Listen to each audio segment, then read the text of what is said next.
आज की पिटीशन में हमने जो सतिंदर सिंह म्यूनसिपल कॉरपोरेशन चंडीगढ़ के पहले मेंबर थे, उनकी तरफ से पिटीशन डाली थी। सेक्शन आर्टिकल 243 आर के तहत nominated member government municipal corporation member nominate कर सकती है चंडीगढ़ एडमिनिस्ट्रेशन, लेकिन नॉमिनेटेड मेंबर को कॉन्स्टिट्यूशन के तहत राइट टू वोट नहीं है। तो जब चंडीगढ़ म्यूनसिपल कॉरपोरेशन एक्ट बनाया गया, पंजाब से अडॉप्ट किया गया, गवर्नमेंट ऑफ इंडिया ने उसको बनाया चंडीगढ़ के लिए, तो वहाँ राइट टू वोट दे दिया गया नॉमिनेटेड मेंबर को। हमने वो पिटीशन डाल के चैलेंज किया था, अभी नॉमिनेटेड मेंबर को कॉन्स्टिट्यूशन में राइट टू वोट नहीं है, तो म्यूनसिपल एक्ट के तहत राइट टू वोट देना गलत बात है, क्योंकि वो राइट टू वोट को नॉमिनेटेड होते हैं, लोगों से चुन के तो आते नहीं, वो अपनी राइट टू वोट को मिसयूज करते हैं। वो पिटीशन डाली थी। ये कहा गया कि प्रेसिडेंट ऑफ जो इंडिया है उनकी तरफ से ये अधिकार है वो नॉमिनेटेड।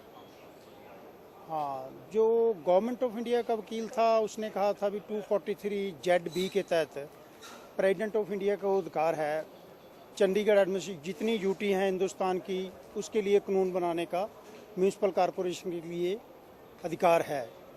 लेकिन जो प्रेसिडेंट ऑफ इंडिया ने अधिकार अपना इस्तेमाल किया, उस अधिकार में उन्होंने नॉमिनेटेड मेंबर्स को राइट टू वोट भी नहीं दिया। जब प्रेसिडेंट ऑफ इंडिया को राइट है, उन्होंने राइट टू वोट नहीं दिया, तो फिर कॉन्स्टिट्यूशन तो प्रेसिडेंट ऑफ इंडिया अमेंड नहीं कर सकता।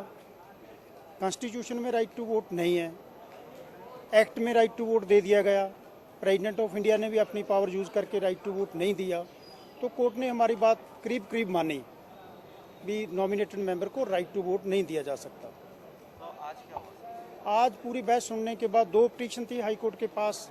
एक सतिंदर सिंह जो म्यूनसिपल कॉरपोरेशन के पहले वार्ड नंबर 18 से मेंबर थे, उनकी पिटीशन थी। दूसरी पिटीशन बाद में अरोड़ा HC अरोड़ा जो है वकील साहब, उनकी तरफ से डाली गई थी। तो कोर्ट ने बोला भी इसके लिए PIL तो मेंटेनेबल नहीं, अरोड़ा साहब की पिटीशन तो विड्रा करवा दी। सतिंदर सिंह महेशवाड़ी पे आर्गूमेंट्स हुई, वो जजमेंट रिजर्व कर ली गई है।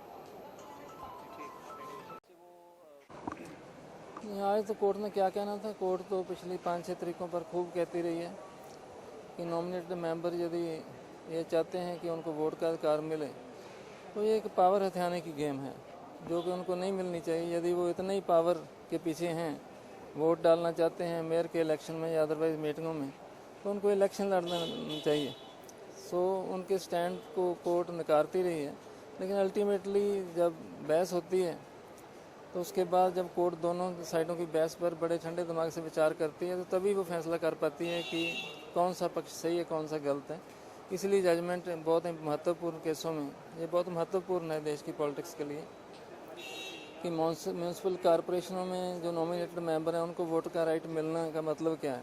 क्या जो जनता एक फतवा या मैंडेट देती है, कुछ लोगों को इलेक्ट करती है, और उनके जो भी वो करना चाहें वो ना कर सकें क्योंकि नॉमिनेटेड मेंबर हैं, अपनी वोट डाल के उनके प्रस्तावों को हरा दें, तो ये अपने आप में डेमोक्रेटिक सेटअप या डेमोक्रेटिक सिस्टम के विरुद्ध एक तरह का बहुत ही गलत हथियार मिल जाएगा नॉमिनेटेड मेंबर्स को, जो कि उनको नहीं मिलना चाहिए। यही हमारी दलील थी, और अब दोनों साइडों की दलीलें सुन के ऑनरेबल हाई कोर्ट ने अपना फैसला सुरक्षित कर लिया है और जब भी तैयार हो जाएगा वो सुना देंगे।